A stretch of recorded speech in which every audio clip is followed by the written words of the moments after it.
नमस्कार, स्वागत है आप सभी का साइड स्टोरी पे।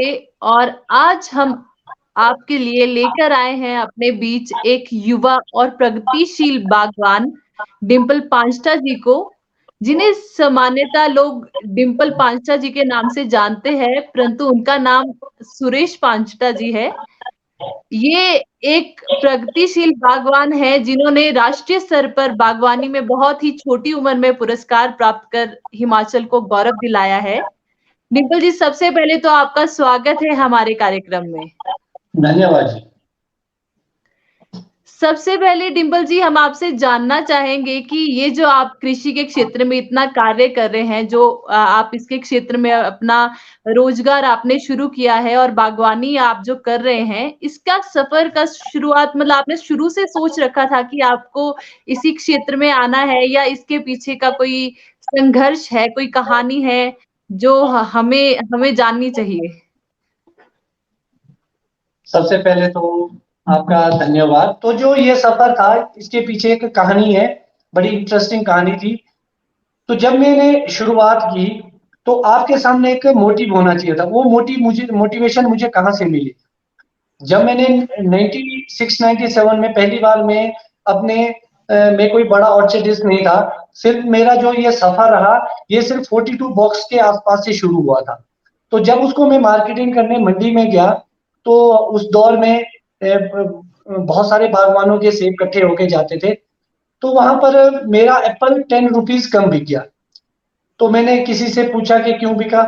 तो उन्होंने मुझे बताया कि जी आप एक ग्रोवर छोटे ग्रोवर हो।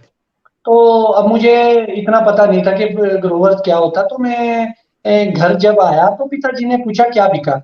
तो मैंने कहा कि मैं ये बिका, लोगों का ये बिका। बोलो बोलो तुम्हारा कम क्यों बिका? मैं कहा वो बोल रहे थे कि तुम ग्रोवर छोटे हो। मैं कहा ग्रोवर क्या होता है? तो जो उन्होंने मुझे समझाया कि उनके सेब बहुत होते हैं, हमारे कम होते हैं। मैंने कहा अच्छा, इसको बोलते हैं ग्रोवर। तो उस दिन मैंने एक चीज ठान ली थी कि एक अच्छा ग्रोवर बनना है। जी। तो वो झील थी जो मुझे आगे लेकर आई। और जब मैंने देखा 2000 दशक के आसपास, तब तक एक थोड़ा सा चेंज आ गया था इंडस्ट्री में, कि लोग नई वैरायटी के बारे में बात करने लगे थे, रूस्टॉक के बारे में बात करने लगे थे। तो जब मैं इस फील्ड में आया, तो मैंने एज ए प्रोफेशनली इस फील्ड को अडॉप्ट किया। और मेहनत हर चीज में लगती है। तो वहां से जब हमने स्टार्टअप लिया, तो आज हम इस मुकाम पर खड़े हैं कि हमने एक चीज दिखाई लोगों को कि भी बागवानी भी एक अच्छे लाइफ का जीने का एक जरिया हो सकता है, जिसमें बहुत सारा चार्म है।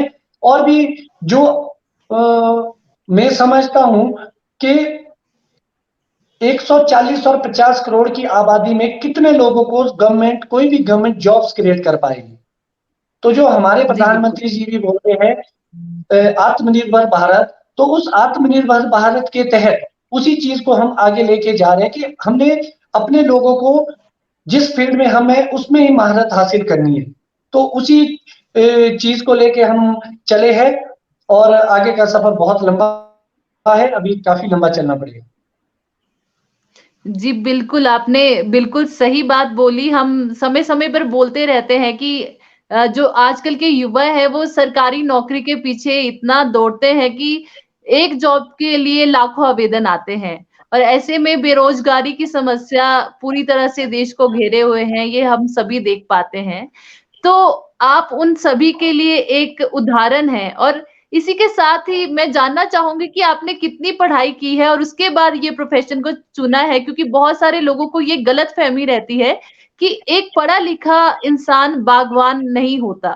ऐसे बहुत सारे लोगों को सुना है कि अगर पढ़ाई की है तो हम नौकरी के लिए ही करेंगे, मतलब हमें खेती-बाड़ी में क्यों जाना है? तो मैं उनकी ये धारणा तोड़ना चाहती हूँ। मैं चाहती हूँ कि उन्हें पता चले कि आप पढ़े-लिखे हैं और आप अपनी पढ़ाई का प्रयोग खेती-बाड़ी में किस तरह से कर रहे हैं, ये भी आप उन्हें प्लीज़ बताएँ।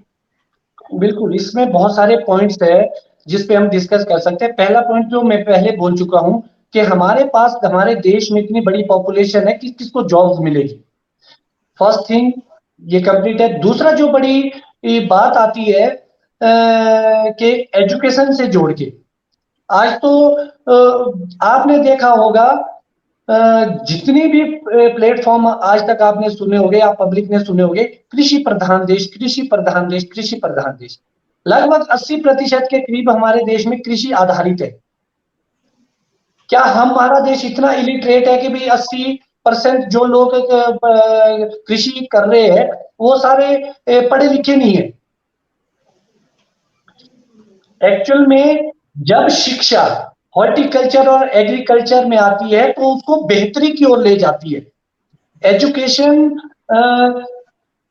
का मतलब सिर्फ पढ़ाई करना ही नहीं हो सकता कि जिस भी फील्ड में आप जाएंगे उस फील्ड को डेवलपमेंट के लिए आप योगदान देंगे जिससे हमारे समाज का संपूर्ण विकास होगा। दूसरी बड़ी बात आती है मेरी एजुकेशन की।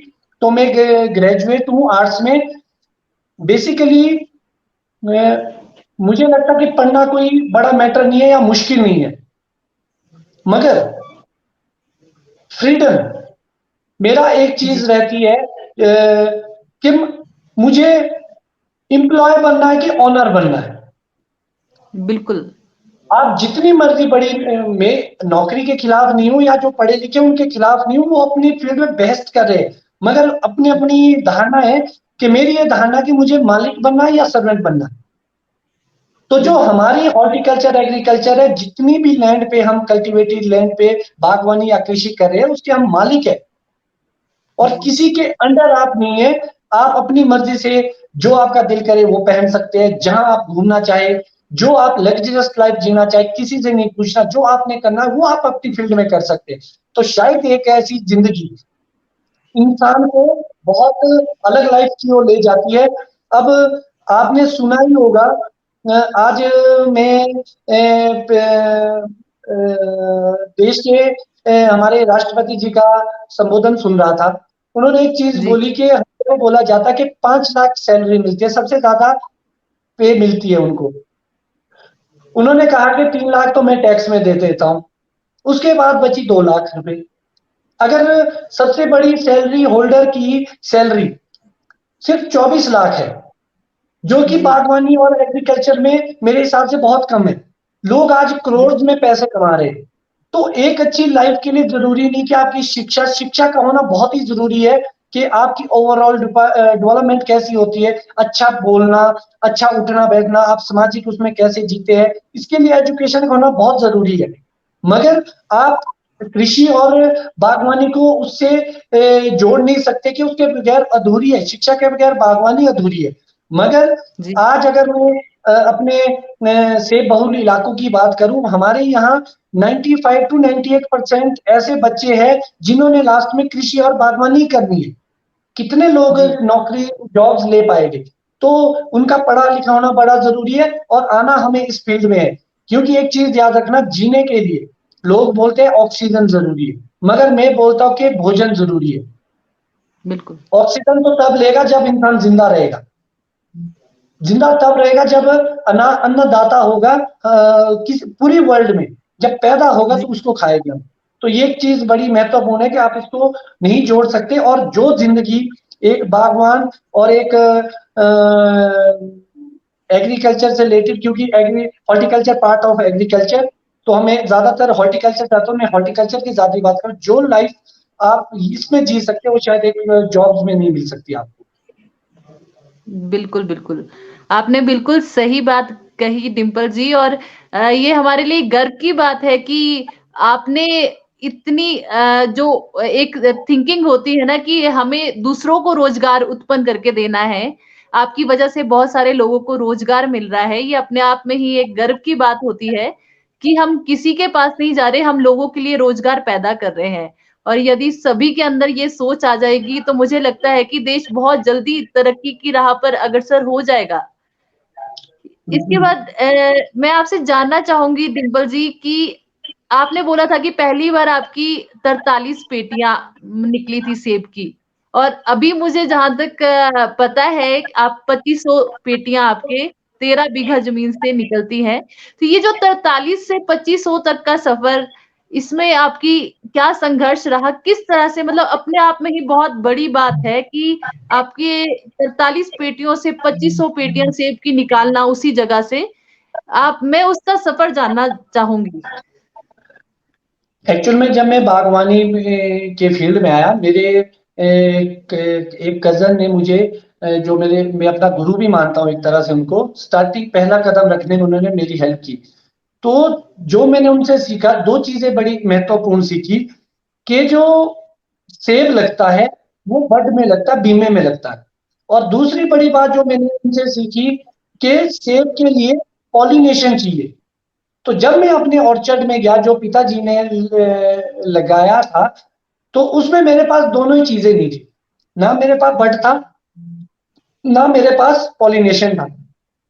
ये महत्वपूर्ण दो चीजें। अगर आपके ऑर्चर्ड में यही नहीं है तो आप कैसे प्रोडक्शन पे जाएंगे? तो जो मैं आपके माध्यम से सबको एक जानकारी साझा करना चाहूंगा। जो हिमाचल की प्रोडक्शन है वो 7 से 8 मीट्रिक टन पर हेक्टेयर है, हिमाचल की, जहां सेब उगाया जाता है। और अगर हम वेस्टर्न कंट्रीज की बात करें तो वहां 60-70 या उससे भी ऊपर की प्रोडक्शन आज वहां का फार्मर ले रहा है। तो कितनी बड़ी खाई है इसके भी। तो जो मेरा सफर था वो भी यही रहा। मगर एक खुशी की बात है कि जो ये सफर है ये मैंने तय कर लिया। आज मैं जो अपने बिहार पर अपने ऑर्चर्ड में प्रोड्यूस कर रहा हूं वो लगभग 60, 70 या 80 मीट्रिक टन के आसपास, कभी कम कभी ज्यादा, मैं भी प्रोड्यूस कर रहा हूं।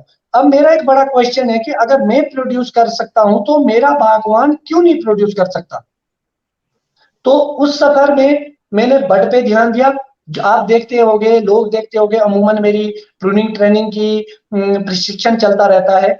तो जो प्रशिक्षण प्रशिक्षण है वो मुझे प्रैक्टिस है। ना मैं हॉर्टिकल्चर कभी पढ़ा, ना मैं उस फील्ड से आया था। सिर्फ मेरा बैकग्राउंड था कि हमारे दादा परदादा से लेकर हमारे पिताजी तक बागवानी करते आ रहे थे। उसके बाद एक चीज है कि जो मैं भी सीख पाया हूँ, practice make a man perfect. जब हमने प्रैक्टिस की तब हमने हमने सक्सेस हासिल किया। तो जो ये सफर है ये कोई टफ नहीं है। मेरी अपनी थ्योरी या फिलॉसफी बोलती है कि किसी पौधे में फूल आए और फल ना लगे, ऐसा इम्पॉसिबल है। अगर ऐसा होता है आपके बगीचों में तो डेफिनेटली कहीं आपके काम करने के तरीके में प्रॉब्लम है। अगर आप उसको सुधारेंगे, उस चीज पे फोकस करेंगे, तो डेफिनेटली आप एक अच्छी गुणवत्ता का और एक अच्छी प्रोडक्शन के साथ से पैदा कर सकते हैं। इस वक्त हमारे देश में लगभग 40 करोड़ के करीब बॉक्स की आवश्यकता होती है। और हम शायद कश्मीर समेत अभी हम 15 करोड़ भी पैदा नहीं कर पा रहे। तो एक खाई है कि हमने बाहर से सेब के बजाय भी अपने देश में प्रोड्यूस करना है। क्योंकि अगर हमारे लिए हमारी जनसंख्या अभिशाप की तरह है तो कहीं ना कहीं पॉजिटिविटी भी है, क्योंकि हमारे पास कंज्यूमर यहीं पर है, हमें कहीं भेजना ही नहीं है, इतना बड़ा बाजार पड़ा है हमारे पास। अब सेब हर जगह नहीं हो सकता, इसलिए हमें देखना होगा कि हमें प्रोडक्शन बढ़ानी है। आने वाले दौर में WTO आएगा, फ्री ट्रेड की ओर देश जा रहा है, तो हमें ये मॉडर्न फार्मिंग अपना के गुणवत्ता पे भी धीरे धीरे ध्यान देना पड़ेगा। बिल्कुल सही बात। मैंने एक बार बहुत अच्छे बागवान मुझसे मिले थे और उन्होंने मुझे बताया था कि किसान भी 3 तरह का होता है। एक वो होता है जिसे पता होता है कि मैं थोड़ी मेहनत करूँगा तो काफ़ी अच्छा मुझे परिणाम मिल सकता है, पर वो मजबूरी में खेती-बाड़ी करता है। एक किसान वो होता है जिसके पास बहुत सारी ज़मीन होती है तो उसे खेती की आवश्यकता ही नहीं पड़ती। उसे होता है कि मैं औरों से ही करवा के पैदावार ले लूँगा। और एक किसान वो होता है जो पूरी जी-जान से, पूरी शिद्दत के साथ खेती-बाड़ी करता है और मुझे लगता है कि आप उसी बागवान की श्रेणी में आते हैं और उसी तरह के बागवान हमारे देश में देखना चाहते हैं। डिम्पल जी, मैं आगे आपसे जानना चाहूँगी कि आजकल हम देख रहे हैं हिमाचल में भी जो नीचे के इलाके हैं, जैसे अभी हम सुन रहे थे कांगड़ा में भी किसी ने सेब उगाया है और ऐसे जो गर्म गर्म हम कह सकते हैं जो गर्म गर्म इलाके आते हैं। तो वहाँ पे जो सेब होता है, क्या वहाँ पे लग सकता है सेब कि ये लगा रहे हैं? और क्या उसमें वो सब गुण होंगे जो हमारे जो अपर शिमला में जो ये सेब लगते हैं? वो सारे गुण उनमें होंगे या फिर कोई कमी उसमें होगी? बिल्कुल, बहुत ही इंटरेस्टिंग क्वेश्चन है। अभी आपने बिलासपुर की बात की, आप हैरान होने, लोगों ने राजस्थान में भी सेब लगाया, जी। लोगों ने केरला में भी सेब लगाया। और मेरे पास ऐसे कॉन्टेक्ट है जो मुझसे जानकारी हासिल करते कि कोई किसी ने महाराष्ट्र में भी लगाए। तो मेरे साथ टच में है और मैं उनको जानकारियां साझा करता हूँ। फिर बात आती है कि हो सकता है। बिल्कुल हो सकता है जी, लो चिलिंग वैराइटीज़ आती है जो वहाँ प्रोड्यूस हो रही है। मगर एक बड़ा क्वेश्चन है कि वहाँ उस क्वालिटी का जो आप बात कर रहे हैं होगा कि नहीं होगा? मुझे लगता है कि नहीं होगा। क्योंकि जो वेदर कंडीशन हमारे लिए अवेलेबल है, हमारे पास बर्फ है, चिलिंग है, हमारे जो टेस्ट है या लाइफ है फ्रूट की या जो क्वालिटी है फ्रूट की, वो हिमालयाज़ में ही पॉसिबल है। अब बड़ा विषय आता है कि ऐसा क्यों हो रहा है? ऐसे जो मैं एक बागवान की इससे समझ पाया हूँ कि सबको लगता है कि सेब में बहुत अच्छा पैसा है, क्योंकि एक लग्जरियस लाइफ हिमालयाज़ के लोग जीते हैं। तो मैं यहाँ जो गर्म एरिया के लोग हैं, उनकी जानकारी के लिए मैं बताना चाहूँगा जिस वेदर कंडीशन में हम बागवानी करते हैं, जो हमारा ट्रॉपिकल है, वो इतना टफ टेरेन है, आज तक जितने फॉरेनर्स यहाँ आते हैं, वो ये बोलते हैं कि ये कैसे पॉसिबल है? आप लोग यहाँ कैसे बागवानी करते हैं? यहाँ पर इतनी मेहनती लोग हैं कि उन्होंने पत्थर के ऊपर और सबसे बड़ी बात, बिना पानी का फल। एक्चुअल में यहाँ इरिगेशन फैसिलिटी शायद 2% भी नहीं है हमारे बागवानों में। फिर भी हम इतनी एडवर्स बागवानी कर रहे हैं और एक अच्छा गुणवत्ता वाला सेब पैदा कर। अब बात आती है कि ऐसा क्यों हो रहा है? मैं समझता हूँ मैनेजमेंट की, गवर्नमेंट की कमियां। जब जी, तक आप लोगों को इस चीज के लिए जागरूक नहीं करेंगे कि आपके एलिवेशन के लिए कौन सी बेस्ट चीज है, जैसे आप स्टोन फ्रूट की ओर ले जाए, अब कोई कहीं पर आम हो रहा है, अगर यहाँ पर हम आम की खेती करने लग जाए तो एक सिस्टम बिल बिगड़ जाएगा हमारा, क्योंकि जो कम गुणवत्ता वाला सेब जब मार्केट में जाएगा तो जो अच्छी गुणवत्ता वाला सेब आएगा वो उसको डैमेज करेगा।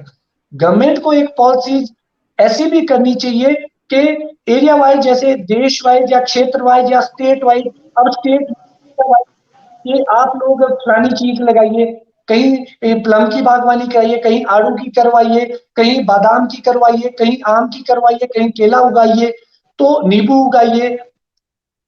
तो बहुत सारी ऐसी चीज है, क्योंकि जो गवर्नमेंट की पॉलिसीज थी आज तक, वो मुझे नहीं पता कैसी कैसी थी, मगर मुझे लगा कि बहुत सारी कमियां हैं, वक्त के साथ उसमें चेंज नहीं लाया गया।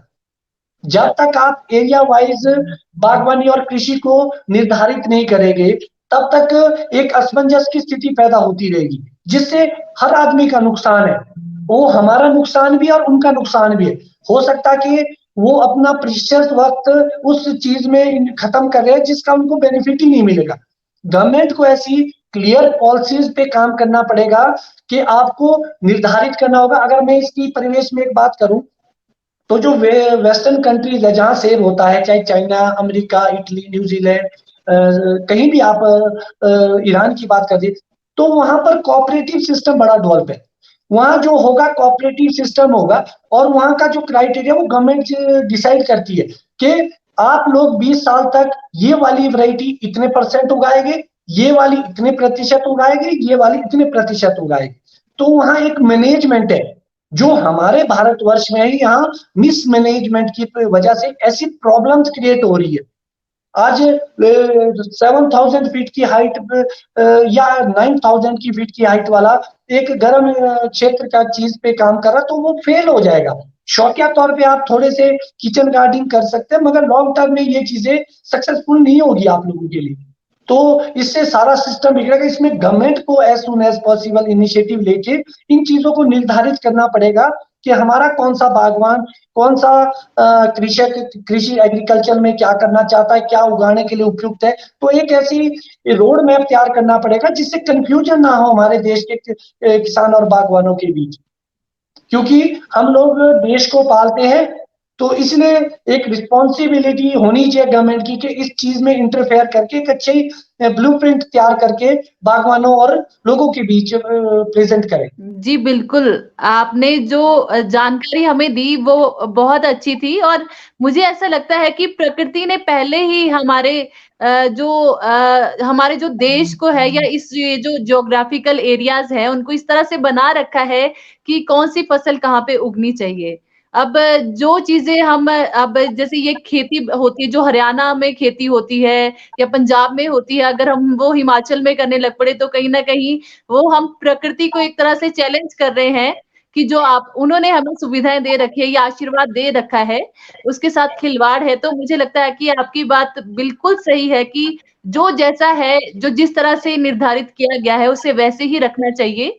शौकिया तौर पर इसे हम करें, ये अलग बात है, परंतु आपकी बात से बिल्कुल सहमति रखती हूँ। डिम्पल जी, मैं आपको लंबे समय से फॉलो कर रही हूँ और आप समय-समय पर सोशल मीडिया के माध्यम से लोगों को छोटी-छोटी छोटी-छोटी तकनीकें बताते रहते हैं और उनको जानकारी देते रहते हैं। नई-नई उनको नॉलेज देते हैं, किस तरह से वो अपनी फसल है उसे बढ़ा सकते हैं, उसके बारे में जानकारी देते हैं और अब अभी आपने एक संस्था भी शुरू की है।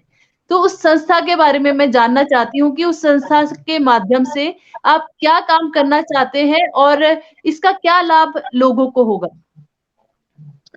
तो ये बहुत ही महत्वपूर्ण क्वेश्चन पूछा आपने कि अभी मैंने आपको एक चीज बताई कि थे फॉरेन में क्या चीज डेवलप है, कोऑपरेटिव सिस्टम बड़ा डेवलप है वहां पे। तो जो मैंने एनजीओ या कोऑपरेटिव रन करने की बात की, आज इससे पहले ऑलरेडी मैं दो एनजीओ का ऑलरेडी मेंबर भी हूं, उसमें भी मैं स्थायी सदस्य हूं, फाउंडिंग मेंबर उसका। मगर उससे हटके मैंने एक एनजीओ फॉर्म की जिसका नाम है Himalayan society for horticulture agriculture development Himachal Pradesh. Himalayas रखने के पीछे मेरा एक मकसद था कि आज तक जो संस्थाएं बनती थी वो किसी क्राइटेरिया क्षेत्र में सीमित रहती थी। मेरा जो पहला ही मोटिव रहा इस चीज पे कि जो हिमालयाज है, पूरी रेंज है, वो चाहे मेरा जम्मू कश्मीर का बागवान है, चाहे नॉर्थ ईस्ट का बागवान है, क्योंकि वहां भी सेब पैदा हो रहा है। तो जो ये हमारा हिमालयाज है पूरा, हम यहाँ पर जितने भी बागवान भाई है उनको कभी ना कभी इन फ्यूचर एक मंच पे इकट्ठा लाएंगे, क्योंकि देश हम सबका है, देश हम सबसे चलेगा। और देश में भागीदारी जितनी जम्मू कश्मीर की होगी, जितनी नॉर्थ ईस्ट के बागवान की होगी, उतनी ही हिमाचल की होगी। तो इसके पीछे मेरा एक ये मकसद था। दूसरी बड़ी बात आती है कि ऐसे फोरम की जरूरत क्यों पड़ी। आज मैं आपको बताना चाहूंगा, अभी मैंने आपको एक गवर्नमेंट की पॉलिसी से रिलेटेड एक क्वेश्चन मार्क छोड़ा था, उसी कड़ी में मैं इस चीज को भी जोड़ना चाहूंगा। क्योंकि जो नए आइडियाज है, आप देखेंगे हमारा दुर्भाग्य है इस देश का कि जो जिस चीज का एक्सपर्ट है वो उस फील्ड में हेड या डॉक्टर है जिसका उसको नॉलेज ही नहीं है। जी। दूसरी बड़ी बात है, जैसे पॉलिसी मेकिंग होगी, उस पॉलिसी मानो हॉर्टिकल्चर के लिए पॉलिसी पॉलिसी बनेगी, उसमें ज्यादातर या 99% वो लोग होंगे जिनको हॉर्टिकल्चर का ज्ञान ही नहीं होगा। तो एटलीस्ट जब हम इकट्ठे संगठित होंगे, एक एनजीओ रन करेंगे, क्योंकि फार्मर अवेयरनेस बहुत ही जरूरी है। जी। मैं से जब तक हम पे नहीं जाएंगे, मेरी डेवलपमेंट और हमारी डेवलपमेंट में बहुत फर्क है। मेरा देश मेरी डेवलपमेंट से नहीं चलेगा, मेरा देश हमारी डेवलपमेंट से चलेगा। तो जब देश हमारी डेवलपमेंट से चलेगा तो एक ऐसी संस्था, एक ऐसा प्लेटफॉर्म होना चाहिए जिसपे हर तरह का बागवान होगा, अपने एक्सपीरियंस शेयर करेगा और नए आइडियाज क्रिएट करेगा। उसको क्या प्रॉब्लम आ रही है, उसकी क्या प्रैक्टिस है। आज आप देखेंगे कि मैं न्यूट्रिशन से लेकर पीजीआर से लेकर प्रोनिंग ट्रेंड से लेकर हर चीज की लेक्चर दे देता हूं। तो उसके पीछे क्या है कि मेरा एक्सपीरियंस छुपा है। अगर आप देखें कि दुनिया में जो बड़े बड़े साइंटिस्ट हुए हैं वो उस फील्ड के थे ही नहीं, उनकी लगन और ने उनको उसका मास्टर बना दिया और इतिहास के पन्नों पे दर्ज हो गए। तो एटलीस्ट हम एक प्लेटफॉर्म पे इकट्ठे आके जो भी हमारी प्रॉब्लम है, हम किसी भी गवर्नमेंट से, चाहे वो स्टेट लेवल की है चाहे वो नेशनल लेवल की है, उनके पास हम एक अपना प्रेजेंटेशन देके वहां रख सकते हैं कि आप अगर फ्यूचर, सबसे बड़ी बात है कि हम चाहते हैं कि जो नीति निर्धारित हो हमारे देश में बागवानी या कृषि की, उसमें मेरा बागवान और कृषक जरूर इन्वॉल्व हो। एक ना हो, कम से कम 50 हो। हर स्टेट की प्रॉब्लम है, स्टेट वाइज आए। अगर हॉर्टिकल्चर की मैं बात करूं, पूरा हमारा हिमालयाज के हर तरह के नुमाइंदे वहां पे हो, हर फार्मर उसकी इन्वॉल्वमेंट हो, क्योंकि जो डेवलपमेंट हो सकती है वो इकट्ठे होकर नहीं हो सकती है। अगर आज आप देखेंगे कि संघे शक्ति कले युगे, तो संगठन में शक्ति है। तो आज तक कभी भी अगर मैं बागवान की बात करूं, क्योंकि किसान लोग बहुत बार हमारे देश में इकट्ठे हुए, तो हम बागवान की बात करें तो आज तक शायद कभी संगठित नहीं हुए। तो एटलीस्ट उनको एक ऐसा मंच मिलेगा जहां पे हम ये चीजें लाएंगे और हम जो फॉरेन टेक्नोलॉजी है, फॉरेन एक्सपर्ट है, उनको भी लोगों को देने की कोशिश करेंगे। उसके बाद कोई भी ऐसी चीजें प्रॉब्लम्स आती है, उसके लिए हमारे पास एक ऐसा मंच हो, तो जो हमारी एनजीओज वर्क करेगी, फार्मर वेलफेयर के लिए एनजीओज बनती है। इससे पहले जो मैं काम करता था वो भी वेलफेयर का था, तो उसको एक नाम और एक पहचान देना चाहता हूं मैं, क्योंकि पहचान कभी एक इंसान से इतनी नहीं हो सकती जितनी एक एनजीओ जब इकट्ठे होके आएंगे। क्योंकि आज क्या जरूरत आ गई, या बड़े प्रोस्पिरियस या बड़े लोग ही जुड़ेंगे किसी चीज में। मगर अगर आप ऐसा प्लेटफॉर्म देते हैं जिसमें हर तरह का गरीब से गरीब तक का, किसी भी जाति किसी भी धर्म से रिलेट हो, एक ऐसे मंच पे आता जहां वो अपनी बात रख सके, आइडियाज रख सके, तो शायद, क्योंकि जो फ्यूचर की प्लानिंग है उसमें ये मेरी एनजीओ एक अहम रोल अदा करेगी। और इसी के तहत, इसी कोऑपरेटिव या इन्हीं चीजों के माध्यम से जुड़ के शायद हम अपनी बात सरकारों तक पहुंचा सकते हैं, हमारे को क्या प्रॉब्लम्स आ रही है या फ्यूचर प्लानिंग क्या होगी, इन सब पर चर्चा कर सकते हैं। तो हमारी बहुत सारे मोटो लेके हमारी एनजीओ चली है।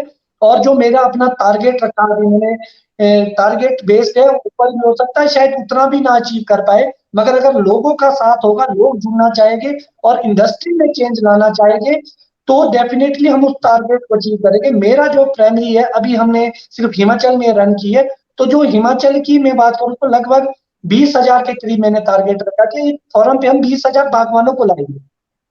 जी। जब 20,000 बागवान आएगा उसके बाद हम इसको एक्सपेंड करेंगे, या 5,000 ही आएंगे, 10,000 आएंगे, हमें सोचेंगे, मीटिंग करेंगे कि हमें हिमालय से लेकर नॉर्थ ईस्ट तक जोड़ने चाहिए या नहीं, और कब जोड़ने चाहिए। जैसे ही उपयुक्त समय आएगा तो नॉलेज शेयर है उसको हम जरूर शेयर करेंगे और एक दूसरे से साझा करेंगे और इस इंडस्ट्री को मिलके आगे ले जाएंगे।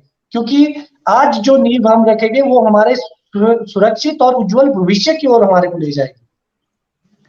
बिल्कुल सही बात आपने बोली डिंपल जी। और जब हमने आपके बारे में बताया था, मैंने अपने कुछ दोस्तों को बताया था कि आप हमारे कार्यक्रम में आ रहे हैं, तो एक प्रश्न मुझे उनसे, जनता के बीच से आया था। वो पूछना चाहते थे कि रूट स्टॉक और सीडलिंग के बीच में आजकल किसान बहुत कंफ्यूज है कि उनको किस पे वर्क करना चाहिए। तो अगर आप इसका जवाब अगर हमें दे सकते हैं तो उनकी समस्या का समाधान हमारे कार्यक्रम में ही हो जाएगा। बिल्कुल बिल्कुल, हॉर्टिकल्चर की आपको सारी जानकारी मुझसे मिल जाएगी जहां तक मैं जानता हूं। तो जो सीडलिंग और रूट स्टॉक की बात आई, जो रूट स्टॉक का मतलब आप ऐसे लगा सकते हैं कि जिसमें रूट्स तो होगी, जो उसका स्टॉक होगा वो रूट स्टॉक हो गया, मतलब रूट तो हर चीज में। तो जो हमारे प्रचलन में थी पुरानी वैरायटीज, जिसपे हमारे ऑर्चर्ड लगभग 95% अभी भी खड़े हैं, वो सीडलिंग रूट स्टॉक था। उसको सीडलिंग रूट स्टॉक बोला जाता है, जो बीज से तैयार होता है, बीजू प्रजाति, बीजू से तैयार होता है, उसको सीडलिंग रूट स्टॉक बोला जाता है। उसके बाद एक दूसरी टेक्नोलॉजी आई जो फॉरेन से हमारे पास आई, वो आई हमारे पास है क्लोनल रूट स्टॉक। एक अदर चीज है वो है टिश्यू कल्चर रूट स्टॉक, जो टिश्यू से तैयार किया जाता है। क्लोन का मतलब होगा जड़ों से, जो उसको जट्टू बोला जाता है हमारी भाषा में, जट्टू तैयार किया जाता है उससे, उसको हम क्लोन रूट स्टॉक बोलते हैं। अब बड़ी बात आती है कि भाई हमें क्या लगाना चाहिए और क्यों जरूरत पड़ी। एक्चुअल में आप जो हमारा इतिहास रहा, लगभग 105 साल के करीब हो चुके हैं हमारे को बागवानी करते हुए, लगभग 3 पीढ़ियों से तो शायद कर ही रहे हैं। तो जो ये सफर रहा वो बहुत ही इंटरेस्टिंग और बड़ा रहा है। आज जो पूरे ऑर्चर्ड है वो लगभग इसी पे आधारित है। अब बात आती है कि हमारे को न्यू टेक्नोलॉजी की जरूरत क्यों है, रूट स्टॉक की जरूरत क्या है, रूट स्टॉक्स क्या है। तो मैं बताना चाहूंगा आपके इस लाइव सेशन के माध्यम से, जो रूट स्टॉक है जब उसको प्लांट किया जाता था, उसमें जब आप शूटिंग लेते थे, लगभग आपको 12 से 15 साल तक वेट करना पड़ता था। थोड़े थोड़े दाने लगते थे, ज्यादा नहीं लगते थे, उसके बाद वो फ्रूटिंग पे आता था। मतलब एक पूरा पौधा लगभग आपको 20 साल लेता था। मगर आज की जो जनरेशन हो चुकी है वो बहुत स्मार्ट हो चुकी है। हमारे बुजुर्ग ने क्या किया, जो पौधा लगाया वो उन्होंने अपने पोते के लिए। मगर जो हमारी पास्ट जनरेशन है वो चाहती है कि मैं पौधा लगाऊं और मैं ही उससे से प्रोडक्शन लूं। तो जो ये चेंज था, सोच का चेंज था। मगर हम सल्यूट करते हैं हमारी इंडस्ट्री के उन बुजुर्गों को जिन्होंने हमारे को ऐसी प्रीशियस चीज ला के दी, एप्पल, और यहाँ प्रोड्यूस किया। कजाकिस्तान से लेकर यहाँ तक का सफर लगभग 105 साल का रहा हमारे। तो 3 ऐसी हस्तियां थी जिन्होंने यहाँ सेब लाया था हमारे पास। एक ने कुल्लू में लगाया, एक ने मशोबरा में लगाया, एक ने थानाधार में लगाया। तो ये हम उनके तहे दिल से शुक्रिया अदा करते हैं और बुजुर्गों का शुक्रिया अदा करते हैं जिन्होंने इंडस्ट्री हमारे को दी। अब बड़ी बात आती है कि क्या जरूरत आई, फॉरेन में कंपटीशन का जमाना है, बाहर से बेचना पड़ता क्योंकि उनके पास अपने बेचने के लिए। जब आप दूसरे देशों के बारे में सोचते तो आपको क्वालिटी स्टैंडर्ड हाई रखना पड़ता है, क्योंकि दिन प्रतिदिन हमारी क्वालिटी डाउन होती रह रही है। और दूसरी बड़ी बात आती है विदेशों में लेबर प्रॉब्लम। आप देखें कि शायद हमारे देश में भी कभी लेबर प्रॉब्लम आ जाएगी। तो अगर इन चीजों को हम देखें, क्वालिटी, प्रोडक्शन और क्वालिटी, प्रोडक्शन और ये तीसरी चीज को लेके अगर हम चलेंगे तो हमारे को कहीं ना कहीं चेंज की जरूरत पड़ेगी। अगर हमने ओपन ट्रेड होने वाला है, अगर हमने उस प्लेटफॉर्म पे कंपटीशन लेना है आज के बागवान को, तो हमारे को न्यू टेक्नोलॉजी अडॉप्ट करनी पड़ेगी। उसका रूप है रूस्टॉक। मगर रूस्टॉक में आपको जो महत्वपूर्ण बात का ध्यान रखना है, मैंने आपको पहले बोला था कि हम ऐसे ट्रॉपिकल में काम कर रहे हैं जहां फार्मिंग बड़ी टफ है। यहाँ जो मेजरली बड़ी प्रॉब्लम आती है वो आती है पानी की। जब तक आपके पास इरिगेशन फैसिलिटी ना हो तब तक आप रूफटॉप में नहीं जा सकते। दूसरी बड़ी बात है जानकारी का होना। अगर आपके पास न्यूट्रिशन से लेकर पूरी मैनेजमेंट का चार्ट या जानकारी नहीं होगी फिर आप फेल हो जाए। दूसरी बड़ी बात आती है इन्वेस्टमेंट। एक्चुअल में जो न्यू मॉडर्न टेक्निक है उसमें इन्वेस्ट बहुत हाई है, रिटर्न बहुत बढ़िया है। मगर अगर हम अपने देश और विदेशों की बात करें तो लगभग विदेशों में लगभग 2% पर कृषि ऋण दिया जाता है और उसकी अदायगी लगभग 25 साल की होती है। मगर हमारे देश में ऐसी कोई फैसिलिटी नहीं है, इसलिए मैं रेगुलरली मांग करता रहा हूं सरकार से कुछ ऐसी फैसिलिटी दीजिए जिससे हमारे को फाइनेंशियली इतना सपोर्ट मिले कि हम एक ऑर्चर्ड तैयार कर पाए। उसके रिटर्न के बदले हम टैक्स देने को भी तैयार है, मगर हमारे को वो चीज दी जाए। तो रूफटॉप में अगर आपने क्वालिटी पे जाना है, प्रोडक्शन पे जाना है, क्योंकि फॉरेन की जो प्रोडक्शन है वो रूफटॉप पे है और सीडलिंग कहीं ना कहीं हो चुका है, हमारे को चेंजिंग पे जाना पड़ेगा। मगर जहां पर बिल्कुल ही एडवर्स कंडीशन, मगर रूफटॉप में भी ऐसी चीजें आपको M9 हो गया, M26 हो गया, M6 हो गया, M7 हो गया, जिसको आपको पानी की ज्यादा आवश्यक। मगर हमारे पास 793 111 ऐसे रूफटॉप भी है जो फ्री स्टैंडिंग है, जिनको सपोर्ट की जरूरत नहीं है या जिनको ज्यादा इरिगेशन की जरूरत नहीं है। तो आप अपने चयन, जो रूफटॉप का चयन है वो अपने हिसाब से कर सकते हैं। आप इन्वेस्ट कर सकते हैं, आपको जानकारी का नॉलेज है, आपको न्यूट्रिशन की जानकारी है, तो आप एक छोटे रूफटॉप पे जा सकते हैं जो बहुत अच्छा रिटर्न देता है। अगर आपके यहाँ फैसिलिटी नहीं है, फाइनेंशियली नहीं है, तो आप बड़े रूफटॉप पे अपनी बागवानी शुरू कर सकते हैं। मगर एक अच्छी अपॉर्चुनिटी, एक अच्छी अच्छी लाइफ आप जी सकते हैं इस बागवानी में, इस चीज की अश्योरिटी जरूर है। बिल्कुल, बिल्कुल। जी, बिल्कुल सही बात आपने कही और मुझे लगता है कि जिनको भी ये डाउट था वो क्लियर हो गया होगा। डिंपल जी, मैं बहुत समय से आपको फ़ॉलो कर रही हूँ और मुझे लगता है कि हर उस इंसान को आपको ज़रूर फ़ॉलो करना चाहिए जो कि बागवानी के क्षेत्र में है। क्योंकि समय-समय पर आप छोटी-छोटी तकनीक और आप परंपरागत कृषि से हटकर तकनीक के बारे में लोगों को बताते हैं, अवगत कराते हैं और प्रैक्टिकली करके दिखाते हैं। बोलते हैं कि एक शिक्षा और ज्ञान में अंतर होता है और आपके पास वो ज्ञान है जो बहुत सारे लोगों के लिए बहुत ही ज़्यादा हेल्पफुल हो सकता है। तो मेरा सभी से यही निवेदन रहेगा कि यदि आप भी अपनी बागवानी को आगे ले जाना चाहते हैं, तो आप डिंपल जी को ज़रूर इनके पेज को फ़ॉलो कीजिए। ये सभी के डाउट्स पूरे करते हैं, सभी के सवालों का जवाब देते हैं और समय-समय पर इनके पेज पर जो भी जानकारी आती है, वो आपके लिए बहुत ही फ़ायदेमंद रहती है। डिंपल जी, अंत में ये जो कार्यक्रम है हम साधारणतः युवाओं को ध्यान में रखकर हमने ये बनाया है। तो एक संदेश हम चाहते हैं कि आप आज का जो हिमाचल का युवा है, उसके नाम आप दें ताकि वो जो ये सरकारी जॉब के पीछे भागम-भाग पड़ी हुई है उससे थोड़ा हटकर अपने भविष्य के बारे में सोच सकें, तो आप एक संदेश उनके नाम पे देंगे तो हमें अच्छा लगेगा। मेरा युवाओं के लिए एक संदेश है, इसमें मैं 2-3 चीजें जोड़ूंगा। अगर आप कोई कार्य करना चाहते हैं, इतनी शिद्दत से कीजिए कि आप उसमें एक दिन वो मुकाम हासिल कर पाए जो कोई नहीं कर पाया। जैसे कि अगर आपने एक आईएएस बनना है, आईपीएस बनना है, एक टीचर बनना है, अगर आपने टीचर बनना है तो एक ऐसा टीचर बनिए कि आप एक मिसाल बन जाए। एक ऐसा, अगर फॉरेस्ट ऑफिसर बनना है तो एक ऐसा ऑफिसर बनिए जिससे समाज में चेंज आ जाए या एक मुकाम हासिल हो। टीचर बनिए तो एक ऐसा रेवोल्यूशन ले आइए कि हमारी शिक्षा पद्धति बदलने पर मजबूर हो जाए। मगर अगर एक कृषक या एक बागवान बनना है तो एक ऐसा बागवान बनिए, ऐसा सेब पैदा कीजिए जो कोई दूसरी कंट्री का या कोई और इंसान ना पैदा कर पाए। जिस दिन आप ये ज़ील पैदा करने की, क्योंकि आपको वो स्लोगन याद होगा, करो कुछ ऐसा कि दुनिया बनना चाहे आप जैसा, क्योंकि हर चीज पॉसिबल है।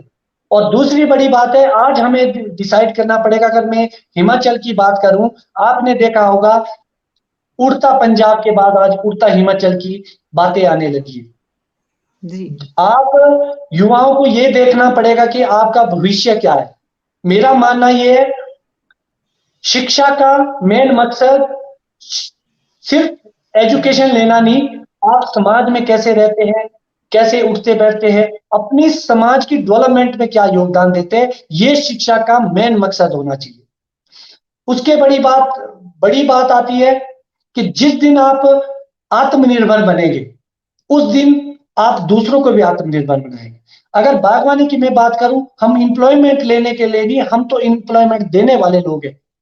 आज हमारे मैक्सिमम परिवार में दो 1 लाख से लेकर कई लाखों तक सिर्फ लोगों को तनख्वाह दी जाती है, वर्करों को। इसका मतलब हम तो जनरेटर है, हम तो इंप्लॉयमेंट देने वाले लोग हैं, हमें इंप्लॉयमेंट की इतनी जरूरत नहीं है। मगर ऐसा भी नहीं है जो पढ़ा लिखा है वो शिक्षा ना हासिल करे, उस मुकाम तक हासिल तक ना जाए, आपको वहां भी जाना है। मगर जो ये मेन चीज है हमारी, जो हमारी रूट से जुड़ी हुई है, हमारी बागवानी, इसको आप शिद्दत से करें।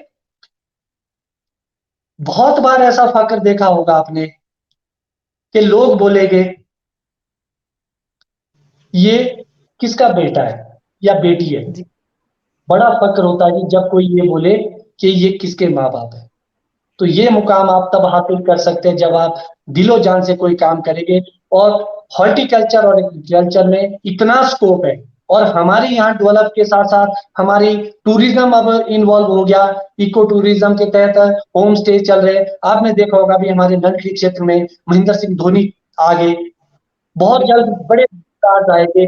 आप देखेंगे उन्होंने, उनको नहीं चाहिए 5 स्टार फैसिलिटी, उनको नहीं चाहिए सिक्योरिटी। यहाँ पर वो उसी परिवेश में गाय के बीच हमारे बागीचों में घूम रहे थे। वही उनको मिट्टी चाहिए, पत्थर चाहिए, 5 स्टार की, वो तो हर दिन 5 स्टार की लाइफ जीते। कहीं ना कहीं इतने बड़े लोग जब हमारे क्षेत्र में आते हैं, मतलब हमारे पास बहुत बड़ा स्कोप है। आप इसको जोड़ के जो डबल इनकम है उसको जनरेट कर सकते हैं, और एक अच्छी भागीदारी दे सकते हैं अपनी स्टेट की डेवलपमेंट में और अपनी देश की डेवलपमेंट में। मगर प्रोफेशनली अपने काम में आइए, दिलो जान से अपना काम कीजिए, बुराइयों से दूर रहिए, नशे से खास तौर पे दूर रहिए।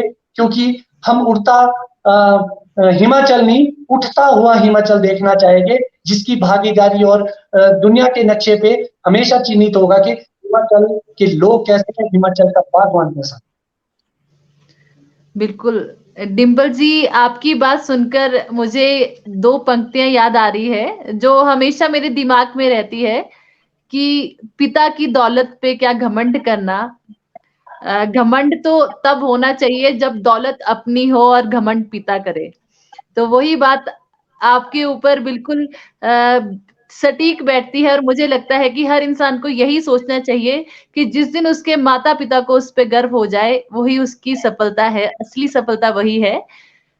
मुझे उम्मीद है कि जितने भी हमारे को दर्शक देख रहे हैं, उन्हें आज का कार्यक्रम अच्छा लगा होगा।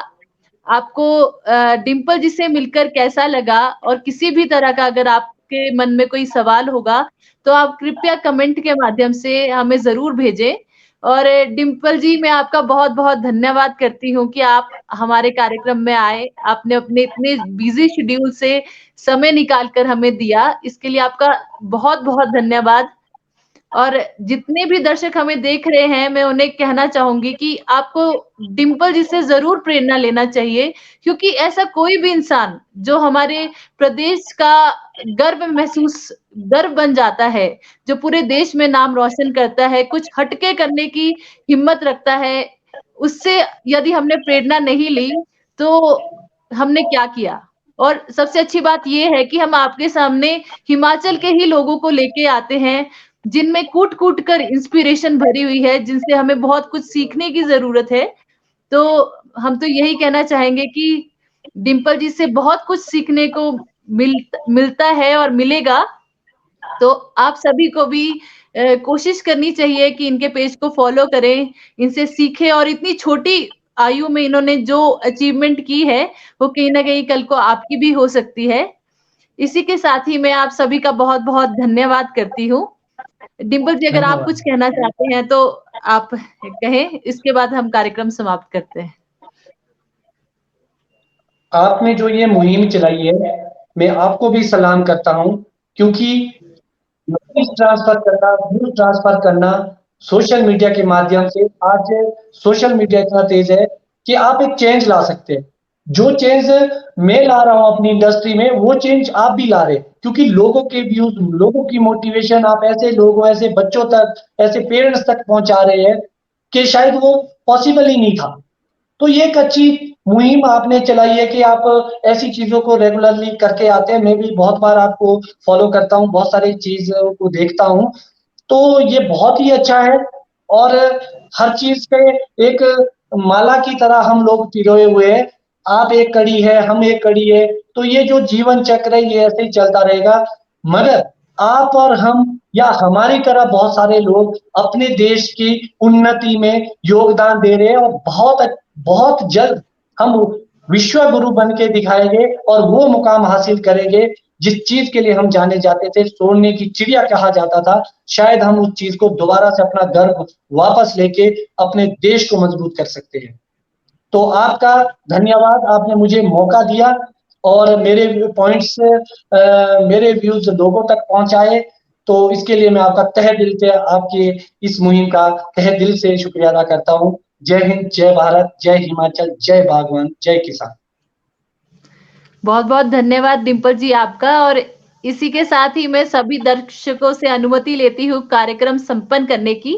यदि आपको हमारा आज का कार्यक्रम पसंद आया हो तो हमें लाइक और सब्सक्राइब ज़रूर करें हमारे चैनल साइड स्टोरी को और साथ ही आप कोई ऐसी प्रतिभाशाली इंसान को इस चैनल पे देखना चाहते हैं जिससे आपको प्रेरणा मिलती है तो हमें मैसेज करके ज़रूर बताएँ।